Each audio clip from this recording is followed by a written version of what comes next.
अस्सलाम वालेकुम dear students. I hope कि आप लोगों को लास्ट लेक्चर बहुत अच्छे से समझ आ गया होगा। आज हम लोग स्टार्ट करने जा रहे हैं फार्माकोलॉजी का चैप्टर कार्डियोवेस्कुलर सिस्टम सीवीएस। ठीक है, यानी कि ऐसी ड्रग्स जो कि हमारे कार्डियोवेस्कुलर सिस्टम यानी कि हार्ट को असरअंदाज करेंगी या फिर उसकी ट्रीटमेंट के लिए हम लोग जो जिन ड्रग्स का इस्तेमाल करेंगे उन उन सारी के सारी ड्रग्स को हम लोग इस चैप्टर में पढ़ेंगे। राइट। अच्छा, आज के लेक्चर में हम लोग क्या देखेंगे कि that what is heart, heart क्या है, हार्ट फेलियर क्या होता है, फिर role of angiotensin and its system. System means कि आपका जो एंजियोटेंसिन है, एंजियोटेंसिनोजेन एंजियोटेंसिन 1 में कन्वर्ट होता है, एंजियोटेंसिन 1 2 में कन्वर्ट होता है, उस चीज को हम लोग पढ़ेंगे। फिर हम लोग देखेंगे role of bradykinin in blood flow. आपका ब्रेडिकाइनिन का क्या किरदार होता है आपके ब्लड प्रेशर में, ठीक है, उसके ब्लड फ्लो में। फिर हम लोग देखेंगे prototype drugs use to treat heart failure, यानी कि ऐसी ड्रग्स जो कि हम लोग हार्ट फेलियर में इस्तेमाल करते हैं। ठीक है, या फिर आप कह सकते हैं कि classification of drugs use to treat heart failure, हम लोग ऐसी ड्रग्स के बारे में पढ़ेंगे। राइट।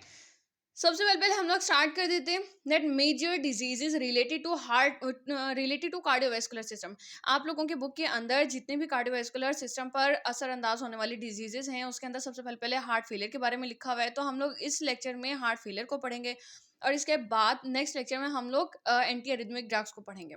राइट। सबसे पहले आप लोग अगर हार्ट फेलियर को देख लो तो हार्ट फेलियर को पढ़ने से पहले you must know that what is the heart. Heart है क्या? हार्ट आप लोग कहते हो कि आपका एक ऐसा यूनिक ऑर्गन है जो कि काम करना शुरू करता है बिफोर बर्थ। ठीक है, यानी कि पैदाइश से पहले से वो काम करना शुरू कर देता है और काम करता चला जाता है continuous until till the death occurs, जब तक कि इंसान की मौत वाकई ना हो जाए। ठीक हो गया। आप लोग कहते हो heart acts as a pump to supply blood and thus oxygen to all the body tissues। ये एक बिल्कुल पंप की तरह काम करता है जो कि ब्लड को पंप करेगा और पूरी की पूरी बॉडी को सप्लाई करेगा, ब्लड भी और ऑक्सीजन भी। ठीक हो गया। अब अगर हमारा हार्ट फेलियर मीन किसी इंसान को होता है तो हार्ट फेलियर होता क्या है? आप लोग कहते हो heart failure is a complex progressive disorder, यानी कि बढ़ने वाला एक ऐसी बीमारी है जो कि वक्त के साथ साथ बढ़ती चली जाती है, in which heart is unable to pump sufficient blood to meet the body needs। यानी कि ये एक ऐसी पेचीदा किस्म की एक ऐसी बीमारी है जो कि वक्त के साथ साथ बढ़ती चली जाती है, जिसके अंदर आपका जो हार्ट है वो इतनी सलाहियत नहीं रखता या फिर इतना कैपेबल नहीं होता कि वो प्रॉपर या मीन सफिशिएंट जितना हमें ज़रूरत है उतने ब्लड को पंप कर सके कि जितनी हमारी बॉडी नीड, हमारी बॉडी की जो ज़रूरत है वो पूरी हो जाए। ठीक है, इतना पंप नहीं कर पाता ब्लड। फिर आप कहते हो heart failure is due to the impaired ability of the heart due to properly fail with blood और इजेक्ट ब्लड, यानी कि उसका काम सही से ना करना। इम्पेयर्ड एबिलिटी होती है यानी कि खराबी होती है किसी भी हार्ट की कि वो पूरी तरह से ब्लड को फिल नहीं कर सकेगा या पूरी तरह से हार्ट में से ब्लड को बाहर नहीं निकाल सकता, इजेक्ट नहीं कर सकता। ठीक है, and it occurs due to many reasons, और इसकी वजूहत बहुत सारी हो सकती हैं। As for example vasoconstriction. Vasoconstriction क्या होती है? जैसे कि आप लोग देखते हो अगर आप लोगों की नॉर्मल ब्लड वेसल इस तरह से है, अगर ये सुकड़ जाती है, ठीक है, इस तरह की थी और वो सुकड़ गई है, तो आप लोग कहते हो कॉन्स्ट्रिक्टेड ब्लड वेसल्स हो जाते हैं जिसकी वजह से ब्लड प्रेशर बढ़ जाता है। तो वो भी एक वजह हो सकती है कि आपका जो हार्ट है वो पूरी तरह से भर नहीं सकता ब्लड से, या फिर पूरी तरह से आपकी जो ब्लड है वो इजेक्ट बाहर की तरफ नहीं निकाल सकता। तो अगर तो ऐसा कुछ हो जाता है तो हम लोग कॉमनली एज फॉर एग्जांपल हम लोग क्या यूज़ करते हैं, हम लोग वेजोडाइलेटर्स का इस्तेमाल करते हैं ताकि हमारी ब्लड वेसल्स जो हमारी सिकुड़ गई हैं वो दोबारा से डायलेट हो जाएं। ठीक हो गया, दोबारा डायलेट हो जाएंगी, ब्लड आराम से जो है वो गुजर सकेगा, उसमें से फ्लो करेगा, और जब वो फ्लो करेगा तो हमारी हार्ट की नीड भी पूरी होगी, वो सही से पंप भी करेगा, ब्लड बॉडी तक जाएगा और हमारी बॉडी नीड्स भी पूरी हो जाएंगी। ठीक हो गया।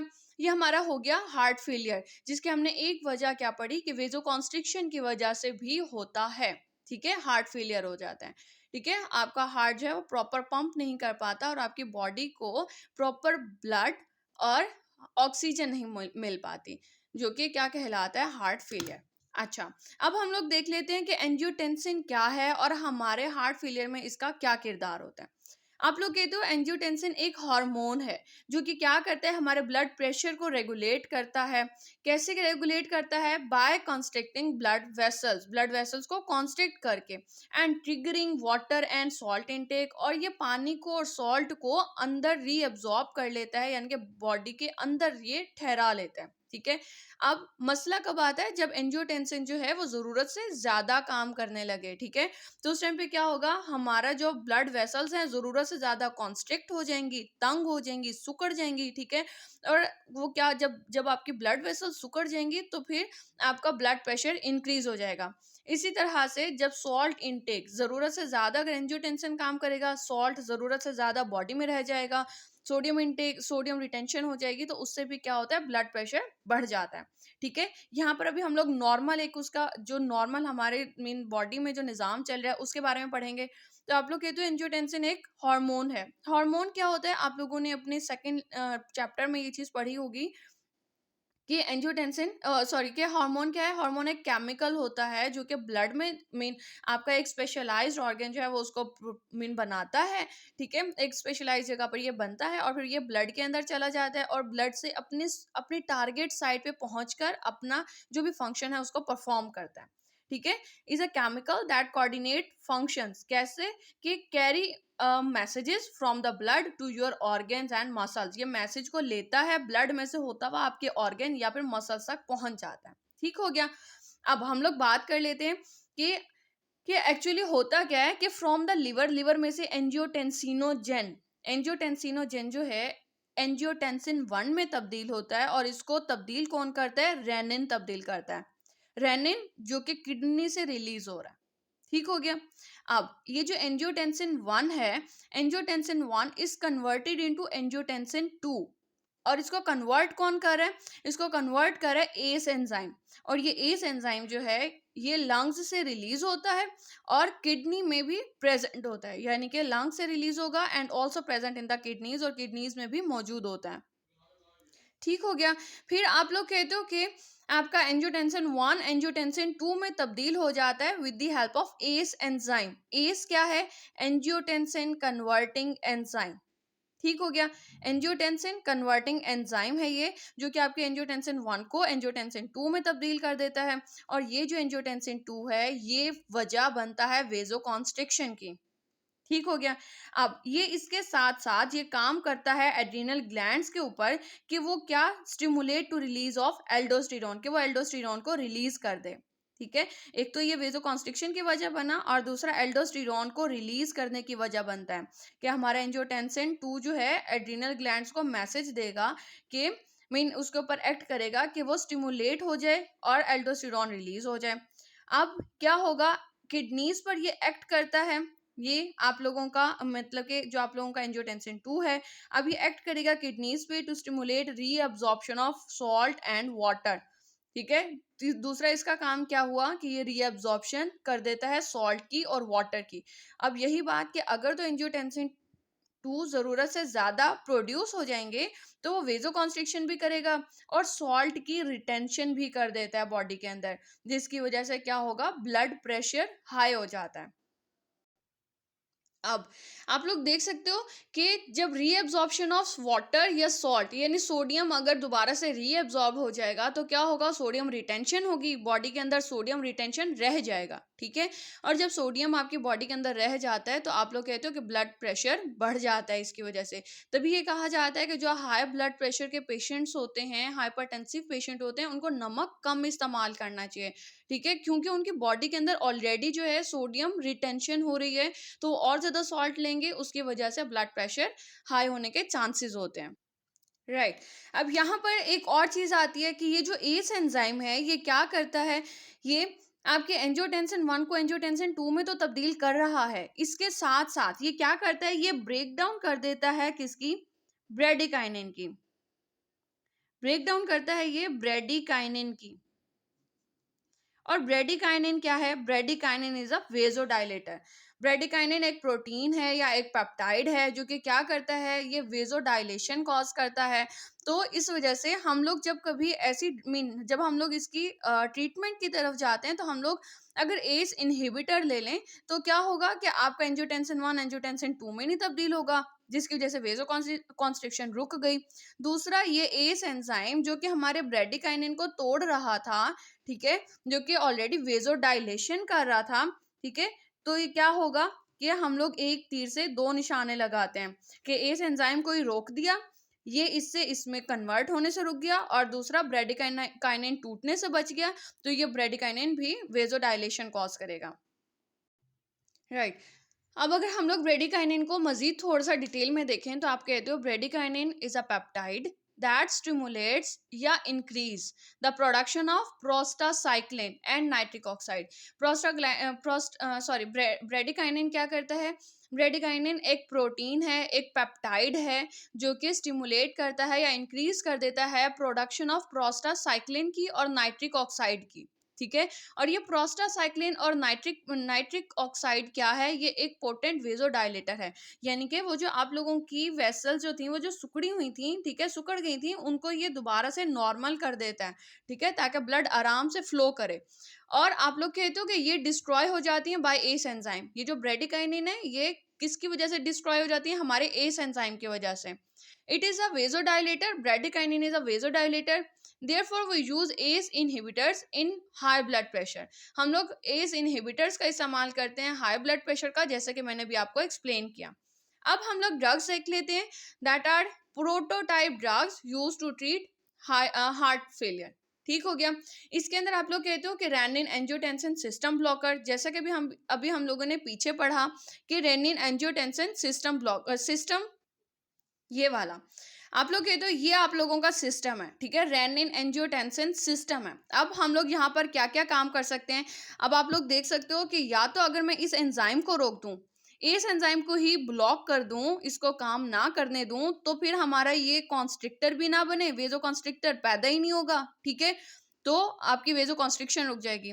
और दूसरा, इस एंजाइम जो हमारे ब्रेडिकाइनिन को तोड़ रहा था ये भी नहीं तोड़ेगा, नहीं तोड़ेगा तो वेजोडाइलेशन होगी, क्योंकि ये जो है हमारा पेप्टाइड ये वेजोडाइलेटर है। ठीक हो गया। तो हमने एक ड्रग कौन सी ले ली? हमने एक ड्रग ले ली एस इनहिबिटर, और दूसरा हमने क्या लिया? हमने लिया एंजियोटेंसिन रिसेप्टर ब्लॉकर। आप ऐसा रिसेप्टर जिसके ऊपर जाकर आपका ये एंजियोटेंसिन काम करेगा, एंजियोटेंसिन 2 जाके उसके ऊपर लगता है, तो हम लोग एंजियोटेंसिन रिसेप्टर टाइप 1 रिसेप्टर को ही अगर हम ब्लॉक कर दें, ठीक है, यानी कि जो ऐसा रिसेप्टर जो कि आपके ब्लड प्रेशर और ब्लड फ्लो ऑफ ब्लड को रेगुलेट कर रहा है, चला रहा है, अगर हम लोग उसी रिसेप्टर को ही अगर हम लोग ब्लॉक कर देते हैं, ठीक है, तो क्या होगा कि आपका एंजियोटेंसिन 2 जाकर लगेगा ही नहीं। जब लगेगा नहीं तो अपना काम ही नहीं दिखाएगा, ठीक है। जब वो काम नहीं दिखाएगा तो फिर हमारे जो वेजो कॉन्स्ट्रिक्शन है वो रुक जाएगी, और वेजो आपके जो जो चांसेस हैं वेजो कॉन्स्ट्रिक्शन के वो कम हो जाएंगे, और आपकी वेसल्स डायलेट होना स्टार्ट हो जाएंगी, राइट। तो आप लोगों ने क्या किया? आप लोगों ने रेनिन एंजियोटेंसिन सिस्टम ब्लॉकर्स में दो चीजें ले ली, एक आपने ले लिया एस इनहिबिटर्स और दूसरा ले लिया एआरबीज। अब आप लोग कहते हो कि एस इनहिबिटर्स में आपके पास एग्जांपल्स आ जाती हैं एस इनहिबिटर्स में कैप्टोप्रिल की और लुसानोप्रिल की, ठीक है। ये बस सिर्फ आपकी बुक के अंदर सिर्फ कैप्टोप्रिल उसमें इंक्लूड है, ठीक है। अगर आप लोग देना चाहो तो इसकी और भी एग्जांपल्स लिख सकते हो। एआरबीज यानी एंजियोटेंसिन रिसेप्टर ब्लॉकर्स, इसके अंदर लोसार्टन या टेलमिसार्टन, कैंडिसार्टन, इसमें बहुत सारी आ जाती हैं। आप लोगों की बुक के अंदर सिर्फ लोसार्टन मेंशन है, तो आप लोग इसको याद रख लो, ये भी बहुत है। फिर आप लोग बात करते हो बीटा ब्लॉकर्स की, लाइक प्रोप्रेनोलोल की, तो आप लोगों को याद होगा बीटा ब्लॉकर्स हम लोगों ने कहाँ पढ़े थे? हम लोगों ने पढ़े थे ये एड्रीनर्जिक सिस्टम में। एड्रीनर्जिक सिस्टम यानी कि सिंपैथेटिक सिस्टम में। सिंपैथेटिक सिस्टम से आप लोगों को याद होना चाहिए कि सिंपैथेटिक सिस्टम हमारा कब सिंपैथेटिक सिस्टम को हम लोग और क्या कहते हैं? Fight and flight mode, fight and flight mode कहते हैं। और जो कि हमारा किस टाइम पर एक्टिव हो जाता है? जो हमारा किस टाइम पर एक्टिव हो जाता है, जब हम लोग गुस्से में होते हैं, हम लोग घबराए हुए होते हैं, हमें टेंशन होती है, उस टाइम पर हमारा एक्टिव होता है। और आप लोगों को ये भी आइडिया होगा कि जब हम लोग गुस्से में होते हैं या हमें एंग्जाइटी होती है, तो उस टाइम पे हमारा ब्लड प्रेशर हाई हुआ हुआ होता है। तो इससे आप लोग याद रख सकते हो कि अब हम लोगों ने उसका ऑपोजिट लेना है, ठीक है? सिंपैथेटिक सिस्टम का ऑपोजिट लेना है, उसको रोकना है हमने। तो आप लोगों का उस टाइम पे हम बीटा रिसेप्टर्स पे जो हमारे काम करता है, अब हम लोग उसका ऑपोजिट लेंगे, तो बीटा ब्लॉकर्स लेंगे। ठीक हो गया। तीसरा हमारे पास आ जाता है डायूरेटिक्स। डायूरेटिक्स में यानी कि हमारे ऐसी ड्रग्स, इसको हम लोग आगे चल के डिटेल में पढ़ेंगे। डायूरेटिक्स कौन सी होती हैं? ऐसी ड्रग्स जो कि आपके यूरिन के फ्लो को बढ़ा दे, आपके आइंस को बाहर ले जाए, ठीक है? ताकि मतलब कि आप लोगों का आइंस बैलेंस हो जाए। जैसे हम लोग बात करें कि सॉल्ट रिटेंशन हो जाती है, तो वो बाहर चली जाए, जो एक्सेसिव है, ज़रूरत से ज़्यादा है। इसके अंदर आप लोग क्लोरथायाजाइड, स्पाइरोनोलैक्टोन्स आप लोग लिख लेते हो। डायरेक्ट वेज़ोडाइलेटर्स, सम टाइम हम लोग डायरेक्ट वेज़ोडाइलेटर्स लेते हैं, जो कि डायरेक्टली जाकर आपकी वेसल्स को क्या करती हैं, आपकी जो कॉन्स्ट्रिक्टेड वेसल्स थी, उनको ये डायलेट कर देती हैं, फैला देती हैं, खुला कर देती हैं। ठीक हो गया। और लास्ट में आइनोट्रोपिक एजेंट्स आ जाते हैं, जिसमें डाइजॉक्सिन डिजिटालिस आ जाता है। डाइजॉक्सिन डिजिटालिस माइट भी आप लोग फर्स्ट ईयर से इसको रट्टा लगा चुके होंगे कि डाइजॉक्सिन या डिजिटालिस जो होते हैं, ये कार्डियोटोनिक ग्लाइकोसाइड्स होते हैं, ठीक है? और इनका काम यहाँ पर क्या होता है, आयंस एक्सचेंज के अंदर इनका रोल होगा। और जिस जब हम लोग इसको डिटेल में, इसको हम लोग बाद में पढ़ेंगे, तो हम लोग इसको डिटेल के साथ इसे समझेंगे। ठीक हो गया। आज का लेक्चर यहीं तक का ही। जो टॉपिक्स मैंने आप लोगों को बताए थे, आई होप कि वो सारे टॉपिक्स आप लोगों को समझ में आ गया होगा, आ गए होंगे। Like heart failure, role of angiotensin, और इसका जो रेनिन सिस्टम था, हम लोगों ने उसके बारे में पढ़ा। रोल ऑफ ब्रेडिकाइनिन के बारे में भी देखा। और फिर हम लोगों ने ऐसी ड्रग्स जो कि हार्ट फेलियर में इस्तेमाल होती हैं, उनके बारे में भी पढ़ा हम लोगों ने। अगर फिर भी आपको कोई क्वेश्चन हो, तो आप लोग कमेंट सेक्शन में क्वेश्चन कर सकते हैं। अब तक के लिए इतना ही। Thank you so much. अल्लाह हाफिज।